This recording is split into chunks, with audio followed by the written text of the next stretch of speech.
નમસ્કાર વાલા પ્રિય દર્શક મિત્રો, જય હિન્દ જય ભારત.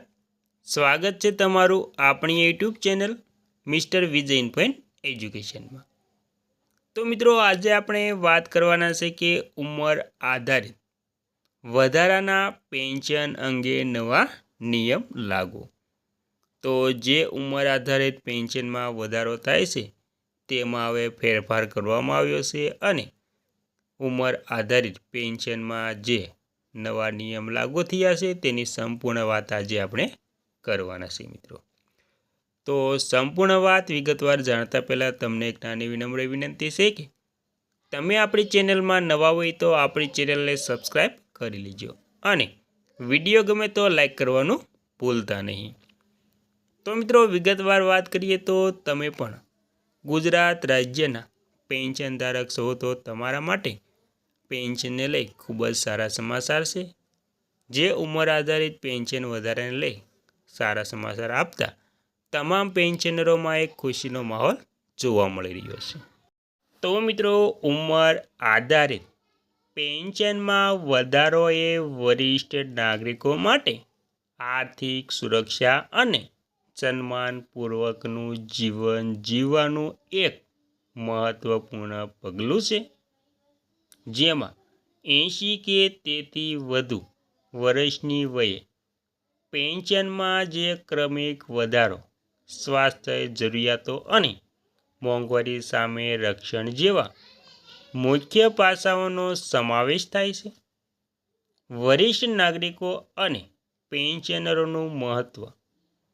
વૃદ્ધાવસ્થામાં નાણાકીય સ્વતંત્રતા જાળવી રાખવા માટે પેન્શન એક મોટો સહકાર છે અને આ સહારો એ જેમ જેમ વ્યક્તિની ઉંમર વધે છે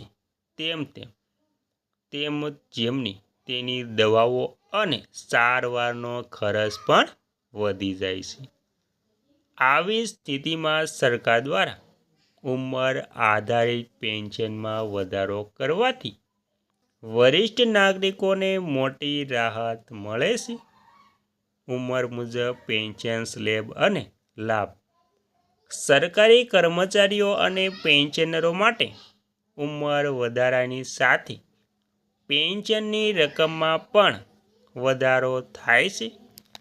80 થી 85 વર્ષની વય. મૂળ પેન્શનમાં 20% વધારો. 85 થી 90 વર્ષની વય. મૂળ પેન્શનમાં 30% વધારો. 90 થી 95 વર્ષની વય. મૂળ પેન્શનમાં 40% વધારો. 95 થી 100 વર્ષની વય. મૂળ પેન્શનમાં 50% વધારો. 100 વર્ષની વય. મૂળ પેન્શનમાં 100% પેન્શનમાં વધારો. અને મિત્રો, ત્યારબાદ સામાજિક સુરક્ષા અને પડકારો. વધતી મોંઘવારી સામે વૃદ્ધોનું જીવન ધોરણ જાળવી રહે તે માટે આ યોજના ખૂબ જ જરૂરી છે. જોકે અસંગઠિત ક્ષેત્રના વરિષ્ઠ નાગરિકો માટે વૃદ્ધાવસ્થા પેન્શનની રકમ હજુ પણ અપૂરતી સાબિત થાય છે. જેમ ભવિષ્યમાં વધુ સુધારાની અપેક્ષા છે